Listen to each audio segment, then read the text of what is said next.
It's Brian Preston, the money guy.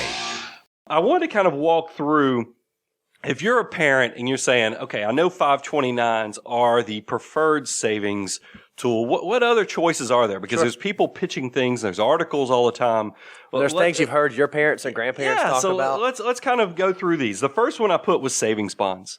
This is kind of old school. Yeah. I mean, grandparents, if you're getting savings bonds, is probably from a grandparent who doesn't know that the world has updated.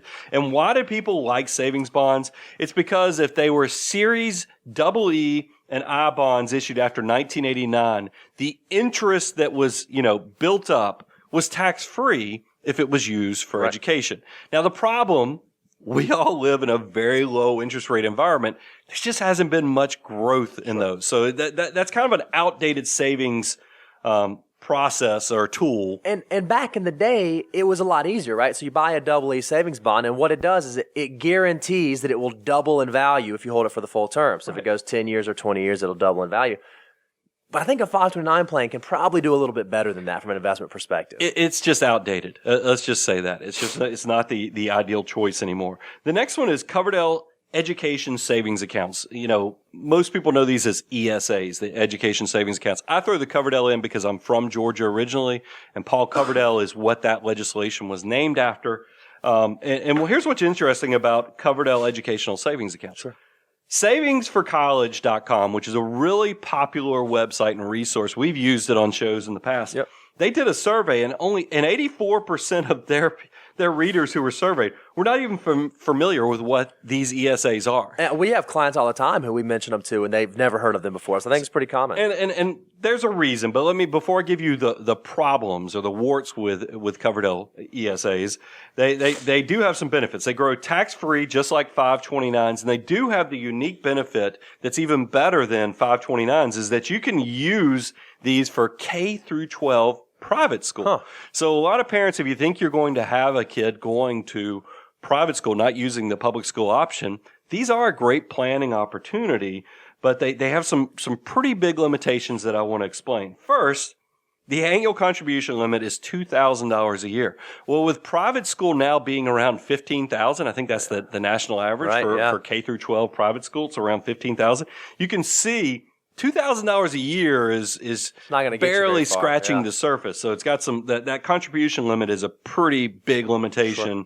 Sure. Also, contributions can only be made up until the time the student turns 18 years of age. Otherwise, it starts having some excise taxes and other things. Sure. And then there's income limits. So if you're one of these people, if you make between $190,000 to $220,000 for married couples, you phase out from the income threshold, so you can't even contribute to these products. So pretty big limitations. So let's talk about some other college savings options. Roth IRAs. I saw an article. There are articles out there on this, and they're technically accurate, but I think they're missing the big picture impact of what Roth IRAs are for. Yes. And I think the reason Roth IRAs are thrown out there in the education discussion is because 529s, as you go here in a minute, have some huge tax benefits. Right. They can appreciate and be tax-free, which is tremendous. So when you think of tax-free growth, you immediately go to Roth IRAs. Yeah, you get excited thinking about and Roth IRAs have the benefit also that if you keep them in their account setting for 5 years, you can pull the principal out tax-free, penalty-free. Right. So that's awesome.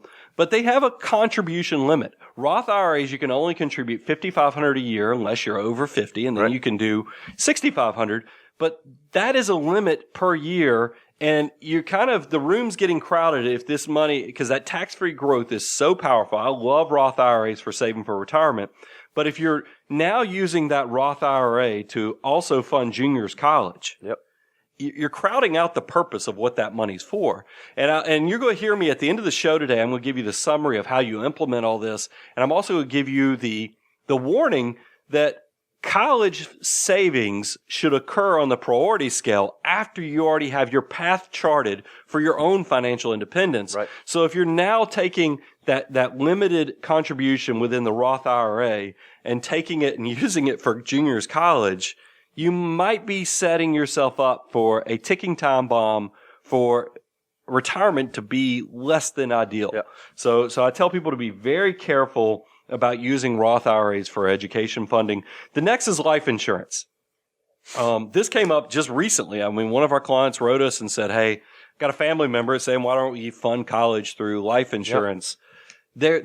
There's several. The first thing when I hear that, I'm like, okay, who in the family is selling life insurance? Because this is obviously, there's probably a conflict there where somebody's looking to load up the commission right. versus the ideal planning opportunity. And so I don't love life insurance because they have high commissions and expenses. There's a lot of fees that are going to go into structuring a life insurance product. And then it's also, at the end of the day, a big portion of the premium you're paying each year is for life insurance. So that's taking away the singular focus of saving for college. And then let's talk about what happens. You save for 5 years, 10 years into this product that you get to the point where one day you want to implement and pull that money out to pay for college. It's not exactly easy to pull the money out of a life insurance policy. There are limitations on that. From a taxability, meaning that if you pull out more than you've made in contributions, you could create a tax situation. Yep. So that usually leads to the next thing where the insurance agent will say, well, take a policy loan. Right. What's wrong with taking a policy loan to fund, to pay for college? And then, it will essentially be tax free because when you die, the life insurance will just pay off that loan, and nobody's harmed by that.